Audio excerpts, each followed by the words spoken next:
বলবো আমি হচ্ছে চার রাতের আগের দিন রাত্র 11টা বাজে খুবই খারাপ অবস্থা এখানে ভর্তি হয়েছি। প্রথমত টিকিটের এখানে তো অনেক ভোগান্তি, ওইটা বাদ দিলাম। যেখানে গেছি আমরা ওইখানে যাওয়ার পর এক জায়গায় বসায়া প্রায় 20 থেকে 25 মিনিট শুধু ঘুরাইতেছে। আমার তাড়াতাড়ি করে স্যালাইন দিবে, যা করবো না, মানে ওনারা সরাসরি বলতেছে না আমার টাকা দেন তারপর আমি সিট ভাগ করে দিব।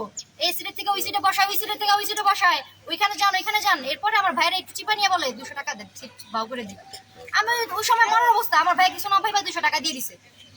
তারপর কিছুক্ষণ পরে urine test, creatinine level test, আর একটা টেস্ট।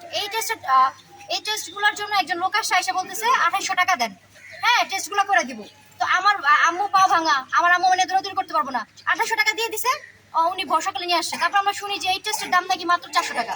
তারপরে ব্যাপার না, আমারও যদি সঠিক চিকিৎসা দেয়, আমাকে স্যালাইন দিছে, প্যারাসিটামল দিতেছে, অথচ আমার সমস্যা হচ্ছে কিডনি।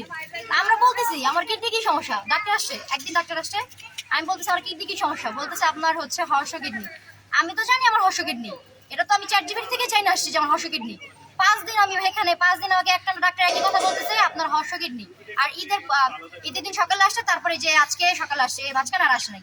ওনারা নাকি ছুটিতে বেড়াইতে গেছে, ওনাদের ঈদ আছে, ওনাদেরও সব আছে, মামলা আছে, আমরা রুগীরা মরে যাবো, ব্যাপার না। হ্যাঁ, এর মাঝখান দিয়ে যে নার্সগুলো এত বাজে ব্যবহার করতেছে। আমার হচ্ছে যে রক্ত বের হয়ে যাইতেছে, নার্স ডাকতেছি রক্ত বের হোক, আমরা কি করব? আমার স্যালাইন শেষ, বন্ধ করে বসে থাকেন, আমরা কি করব? আমি বমি করতেছি, মরে আমার কাছে আইসা বলতেছে, আমার আমাকে বলতেছে ও কি মরছে, ও তো মরে নাই, আমরা ভাত খাবো তারপর ওরে আমরা ইনজেকশন দিব। ইনজেকশন স্টকে ভরা, আমার আম্মুরা ইনজেকশন কিনে আনছে, কি বলে ইনজেকশন কিনে আনলে গর্জ থাকবে, হ্যাঁ বারবার ইনজেকশন চাবে না। তারপরে এই যে এই জিনিসটা, এটার নাম কি জানি না, খুব সম্ভবত স্যালাইন সেট এটার নাম। এইটা আমারে বলে কিনে আনতে, আপনি এটা কিনে আনলে আপনার গর্জ থাকবে, আপনি এটা যত্ন করে রাখবেন, সরকার থেকে দিলে গর্জ থাকবে না। আমি যে 5 দিন ধরে আসছি, আমার বালিশের কভারটা চেঞ্জ করে দিল না, আমার যে বেডটা চেঞ্জ করে দিল না। আমি একজন রুগী, আমার সাথে যে রুগীগুলোর বেডও দেয় না, বালিশও দেয় না। আমি ওয়াশরুমে গেছি, আমার হচ্ছে যে স্যালাইনটা নিয়ে গেছি, আমার স্যালাইন রাখার স্ট্যান্ড, আমার বালিশ, চাদর নিয়ে গেছে আরেক জায়গায়, আয়সা দেখি কিছু নাই। আমি তো রুগী, সিস্টারকে বলছে, সিস্টার বলতেছে দাঁড়ায় থাকেন, কিছু করবো কি বলবো, আপনি আমার চাকরি খেতে পারবেন, চাকরি খেয়ে দেখান। তারপর আমি বাধ্য হয়ে ভিডিও করছি। আর কি সুন্দর দৃশ্য দেখতেছি, রুগী আসতেছে, আমি ভিডিও দেখাবো, আমার কাছে ভিডিও আছে, রুগী ছটফট করতেছে, ওনারা বলতেছে টাকা দেন, এভাবে টাকা গুনতেছে। হ্যাঁ, টাকা একজন আরেকজন গুনতেছে, দিতেছে, হ্যাঁ ভাগ করে নিতেছে 3 জন। এগুলো কি ওয়ার্ড বয় নাকি খালা নাকি সিস্টার?